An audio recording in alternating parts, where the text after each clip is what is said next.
একটা পিঠাও আপনার ফেটে যাবে না বা ভেঙে যাবে না। পিঠাগুলো হবে অনেক বেশি সুন্দর। আসসালামু আলাইকুম। তৈরি করে দেখাবো ভাপা পিঠা। অনেক সহজভাবে ভিডিওটি শেয়ার করেছি। আশা করছি আপনাদের ভালো লাগবে। আর যারা এই মুহূর্তে ভিডিওটি দেখা শুরু করেছেন, প্লিজ ভিডিওতে লাইক দিয়ে চ্যানেলটিকে সাবস্ক্রাইব করে দিবেন। তো চলে যাচ্ছি মূল রেসিপিতে। প্রথমে একটি বাটিতে নিচ্ছি 3 কাপ শুকনা চালের গুঁড়া। এখানে ভেজা শুকনা যে কোনো চালের গুঁড়াই নিতে পারবেন।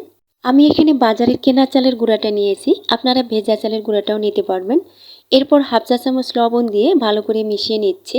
লবণ মিশিয়ে নেওয়া হলে এখন নর্মাল পানি অল্প অল্প করে দেব আর চালের গুঁড়ির সাথে ভালো করে মিশিয়ে নেব। আর এই মিশানোর কাজটা অবশ্যই ভালোভাবে করতে হবে, কারণ গুঁড়ির কোনো অংশ যদি শুকনো থেকে যায় তাহলে কিন্তু পিঠা ভাপ দেওয়ার সময় পিঠা ফেটে যাবে। আর একবারে বেশি করে পানি দেওয়া যাবে না, তাহলে আবার এটা নরম হয়ে যাবে। তাই অল্প অল্প করে পানি দিতে হবে আর এভাবে মিশিয়ে নিতে হবে। আর মিশাতে মিশাতে যখন দেখবেন সম্পূর্ণ গুঁড়ির মধ্যে একটা ভেজা ভাব চলে এসেছে এবং কিছু কিছু এরকম দলাভাব সৃষ্টি হয়েছে, আর হাত দিয়ে মুঠি বাঁধলেও দেখবেন শক্তভাবে মুঠি বেঁধে আসছে, তাহলে বুঝতে পারবেন যে পানি মেশানোটা একদম পারফেক্ট হয়েছে। তাই এ পর্যায়ে আপনাকে আর পানি মেশাতে হবে না।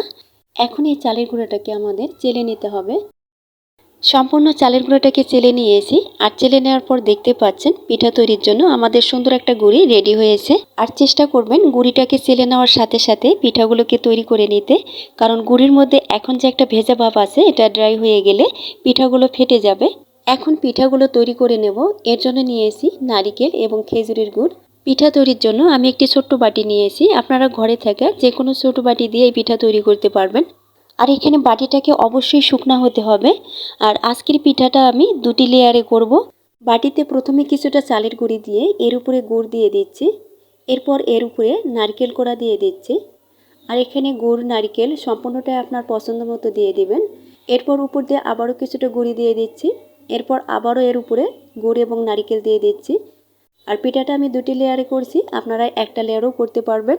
আর এখানে আমি গুড় নারকেল একটু বেশি করেই দিয়েছি, তবে আপনারা এর থেকে কম করেও দিতে পারবেন। আপনাদের যার যার মুখে যেরকম ভালো লাগে সেরকম করে দিতে পারবেন। এখন সব শেষে আবারও একটু চালের গুঁড়ি দিয়ে হালকাভাবে এটাকে সমান করে একটু চেপে দিচ্ছি। তবে একদম প্রেসার দিয়ে চাপ দেওয়া যাবে না, এতে করেই কিন্তু পিঠা ফেটে যায়। হালকা হাতে একটু চেপে নিতে হবে। এরপর একটা ভেজা কাপড় দিয়ে বাটিটাকে টাইট করে বেঁধে নিতে হবে। আর এখানে যে কোনো পাতলা সুতি কাপড় নিলে হবে, যেন সেটা রং না ওঠে। তবে সব থেকে ভালো হয় এরকম নেটযুক্ত কাপড় হলে।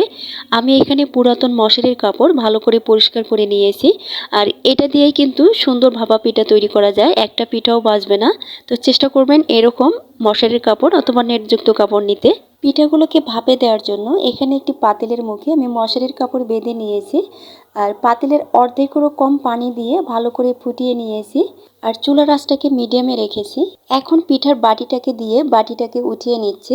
দেখতেই পাচ্ছেন বাটিটা সহজেই উঠে এসেছে, আর পিঠাটাও কিন্তু ফাটেনি। অনেক সময় দেখবেন পিঠা দেওয়ার সময়ে ফেটে যায়, তাই আপনার গুঁড়ি যদি ঠিক থাকে তাহলে দেখবেন একটি পিঠাও নষ্ট হবে না। এখন কাপড়টাকে মুড়িয়ে ঢেকে রেখে দেবো 3 মিনিটের জন্য। আর এই সময়ের মধ্যে অবশ্যই আরেকটি বাটি সাজিয়ে নিতে হবে।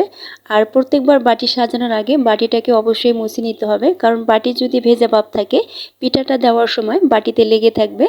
তাই বাটিটাকে ভালোভাবে মুছে নিতে হবে। প্রয়োজনে শুকনা গুঁড়ি দিয়েও বাটিটাকে মুছে নিতে পারেন। ঠিক আগের নিয়মেই চালের গুঁড়ি দিয়ে এরপর গুড় নারকেল পছন্দ মতো দিয়ে দুটি লেয়ারে পিঠাটাকে সাজিয়ে নিচ্ছি। আমি প্রত্যেকটা পিঠাই দুটি লেয়ারে করব, আপনারা আপনাদের পছন্দ মতো দুটি বা একটি লেয়ারেও করতে পারবেন। আর গুড় নারকেলও আপনাদের পছন্দ মতো অ্যাড করে নেবেন। এরপর বাটিটাকে সাজিয়ে নেওয়া হলে ভেজা কাপড় দিয়ে বাটিটাকে ভালো করে মুড়িয়ে নিতে হবে। এদিকে 3 মিনিট পর পিঠাটাও হয়ে এসেছে। আর পিঠাটাকে সরাসরি হাত দিয়ে না ধরে এভাবে উঠিয়ে নিলে হাতে গরম ভাবটা লাগার সম্ভাবনা থাকে না। আর পিঠাটাকে নামানোর সাথে সাথে আরেকটি পিঠা ভাপে বসিয়ে দিতে হবে। ঠিক আগের নিয়মেই বাটিটাকে উঠিয়ে কাপড়টাকে ভালো করে মুড়িয়ে ঢাকনা দিয়ে রেখে দেবো আবারও 3 মিনিটের জন্য। আর পিঠাটাকে নামানোর পর গরম থাকা অবস্থায় কিন্তু কাপড়টাকে উঠিয়ে নিতে হবে, কারণ ঠান্ডা হলে কিন্তু পিঠাটা কাপড়ে লেগে যাবে। আর পিঠাটাকে উঠিয়ে নেওয়ার পর এই কাপড়টাকে কিন্তু আবারও ভিজিয়ে নিংড়িয়ে নিতে হবে। আর যদি কোনো গুঁড়ির অংশ লেগে থাকে সেই গুঁড়িটাকেও পরিষ্কার করতে হবে। তো একই নিয়মে আমি সবগুলো পিঠাই রেডি করে নিয়েছি।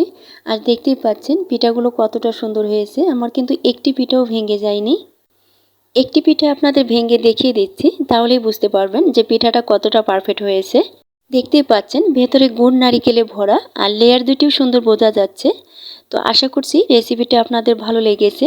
ভালো লেগে থাকলে প্লিজ ভিডিওতে একটি লাইক দিবেন, চ্যানেলটিকে সাবস্ক্রাইব করে দিবেন এবং পাশে থাকা বেল বাটনটি অন করে রাখবেন। আজ এখানেই বিদায় নিচ্ছি। সবাই ভালো থাকবেন। আল্লাহ হাফেজ।